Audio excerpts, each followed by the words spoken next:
কংগ্রেসকে শক্তিশালী করতে। তাই আমি সমস্ত নেতৃবৃন্দদের আজকে যারা সমস্ত প্রতিকূলতা দূরভিসন্ধিকে ছাপিয়ে আজকে এখানে সমবেত হয়ে বুঝিয়ে দিয়েছেন যে ত্রিপুরাতে কংগ্রেসের বিকল্প, আর এটাকে জনসম্মুখে তুলে ধরার জন্য আপনাদের এই পরিশ্রম আমি আবারও কৃতজ্ঞতা ভরা ধন্যবাদ জানাচ্ছি। কংগ্রেস দলের কর্মসূচিকে বাস্তবায়িত করার জন্য বিগত 2 মাস ব্যাপী আপনারা যে শ্রম দিয়েছেন, আমি বিশ্বাস করি আগামী 2 মাস তার চেয়েও বেশি শ্রম দেবেন এবং সারা রাজ্যে প্রত্যেকটা ব্লকে প্রত্যেকটা জেলাকে কংগ্রেসকে শক্তিশালী করার জন্য আপনারা প্রতিনিয়ত সময় দিয়ে কাজ করে যান। আমি পরিশেষে বলবো, আপনাদের সকলের চেষ্টায় এই সভা যে সফল রূপদান করেছেন এবং এই সভা যেভাবে একটা জনরণ্যের রূপ নিয়েছে, আমি এই রাজ্যের জনগণের প্রতি বিশ্বাস রেখে আগামী দিন কংগ্রেস দলকে পরিচালনা করার জন্য আমাদের সকল নেতৃবৃন্দ, আমাদের সকল কর্মী বন্ধুদের তাদের কাছ থেকে আমি তাদের সমর্থন চেয়ে নিচ্ছি, সহযোগিতা চেয়ে নিচ্ছি। বেরোজগারি, দ্রব্যমূল্য বৃদ্ধি এবং এই রাজ্যে আইন শৃঙ্খলার চূড়ান্ত অবনতি, মা বোনেদের খুন ধর্ষণ শ্লীলতাহানির ঘটনা প্রতিনিয়ত, মৃতদেহ উদ্ধার এই রাজ্যে প্রতিদিনের ঘটনা হয়ে পড়ে দাঁড়িয়েছে। ভারতবর্ষের যে চিত্র এক থেকে ত্রিপুরা ব্যতিক্রম নয়। তাই ভারতবর্ষের নেতা এখানে লালজি ভাই এসছেন, উনি বিশদভাবে বলবেন।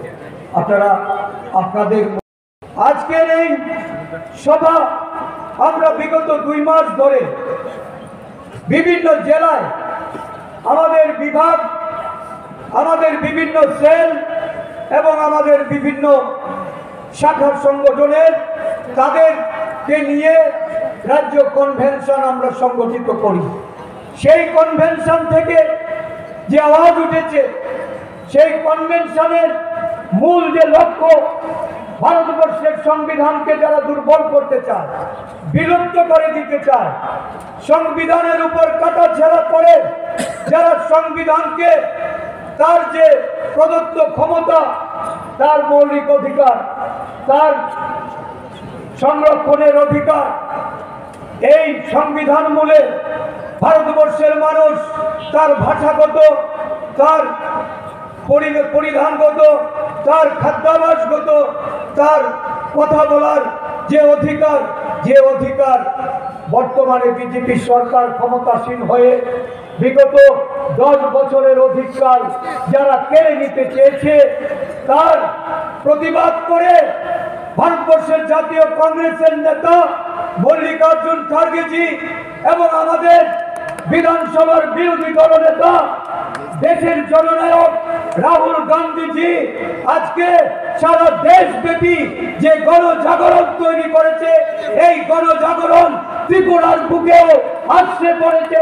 ত্রিপুরার সংবিধান রক্ষক সৈনিকরা আজকে পথে নেমেছে। জেলায় জেলায় যেমন আমরা আমাদের সাংগঠনিক শক্তি প্রদর্শন করে প্রতিটা জেলার নাগরিকদের কাছে আমাদের বার্তা পৌঁছেছি, আজকে কেন্দ্রীয়ভাবে এই সমাবেশ থেকে রাজ্যের প্রতিটা মানুষের কাছে, আদিবাসী এলাকার গিরিকন্দরের উপজাতি জনগোষ্ঠীর ভাই বোনদের কাছে, প্রতিটা মহল্লা মহল্লায়, পাড়ায় পাড়ায়, প্রত্যেকটা জায়গায় আমাদের সুনাগরিকদের কাছে আমরা এই বার্তা দিতে চাই, এই রাজ্যের বুকে, এই দেশের বুকে যেমন কংগ্রেসের কোনো বিকল্প নেই।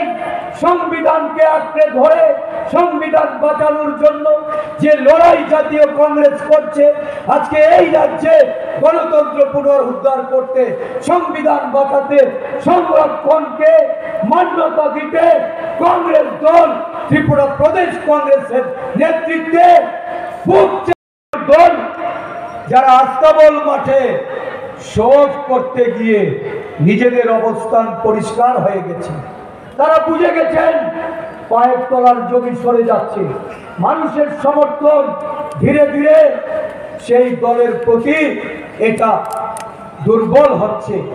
আজকে এই সমাবেশকে কেন্দ্র করে অনেক প্রতিকূলতার মধ্য দিয়ে আমাদের যেতে হয়েছে, আটকে রাখতে পারেনি।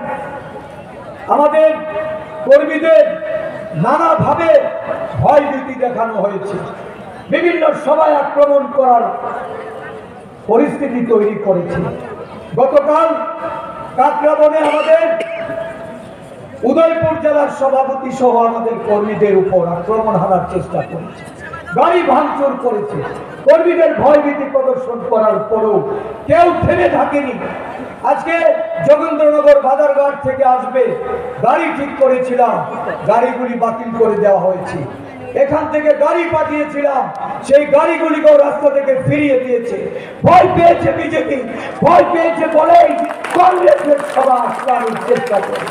কিন্তু আমি সেলুট জানাই, আপনাদের দেখিয়ে দিয়েছেন ওই বাজারঘাট যোগেন্দ্রনগর থেকে পায়ে হেঁটে সমাজস্থলে এসে বুঝিয়ে দিয়েছেন কংগ্রেস ভয় পায় না, কংগ্রেসকে ঠেকানো যাবে না, কংগ্রেসকে আটকে রাখা যাবে না।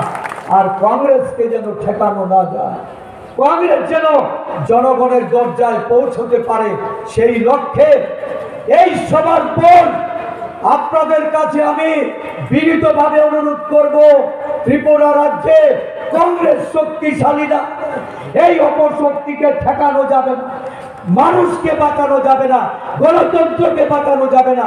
তাই কংগ্রেসকে শক্তিশালী হতে হবে। আর তার জন্য দরকার আগামী 2 মাস, আজ থেকে আপনাদের কাছে এই 2 মাস হবে কংগ্রেস দলের পুনর্গঠনের জন্য একটা প্রয়োজনীয় সময়। এই পদক্ষেপ আপনাদের গ্রহণ করতে হবে। প্রত্যেকটা বুথে আমাদের কংগ্রেস নেতৃত্বকে যেতে হবে, বুথ কমিটি শক্তিশালী করতে হবে, বিএলএ তৈরি করতে হবে। কারণ ভোটার লিস্ট কারচুপি না করলে ভারতীয় জনতা পার্টি জিততে পারে না। ভোটার লিস্টে কারচুপি করে যারা জিততে চায় তাদেরকে ঠেকাতে গেলে বুথ লেভেল সংগঠনকে শক্তিশালী করতে হবে। প্রতিটা ক্ষেত্রে আপনাদের মোকাবেলা করতে হবে। আর যদি মোকাবেলা করুন, কারণ আমি দেখেছি পঞ্চায়েত নির্বাচনে মোকাবেলা করতে পেরেছি যেখানে, সেখানে আমাদের জয় সূচিত হয়েছে। কারণ মানুষের ভোটে এই রাজ্যে বিজেপি ক্ষমতায় আসার কোনো রকম সম্ভাবনা নেই। এই সম্ভাবনাকে ধীরে ধীরে বিলীন করার জন্য আপনাদের আরো বেশি করে দিতে হবে। নিন্দুকেদের উপর আপনাদের দলের তরফ থেকে বার্তা দিতে হবে। যারা বলেন, যারা বুঝাতে চায় যে কংগ্রেস ঐক্যবদ্ধ নয়, আজকে এই মঞ্চ প্রমাণ করে দিচ্ছে কংগ্রেস কতটা ঐক্যবদ্ধ, কংগ্রেস কতটা তাদের জনগণের প্রতি দায়বদ্ধ। কংগ্রেস কর্মীদের প্রতি যেমন দায়বদ্ধতা, কংগ্রেসের রাজ্যের মানুষের প্রতিও দায়বদ্ধতা। এই দায়বদ্ধতাকে মাথায় নিয়ে আপনাদের লড়াইয়ের ময়দানে যেতে হবে, লড়াইকে সংগঠিত করতে হবে। আমাদের কেন্দ্রীয় নেতৃত্ব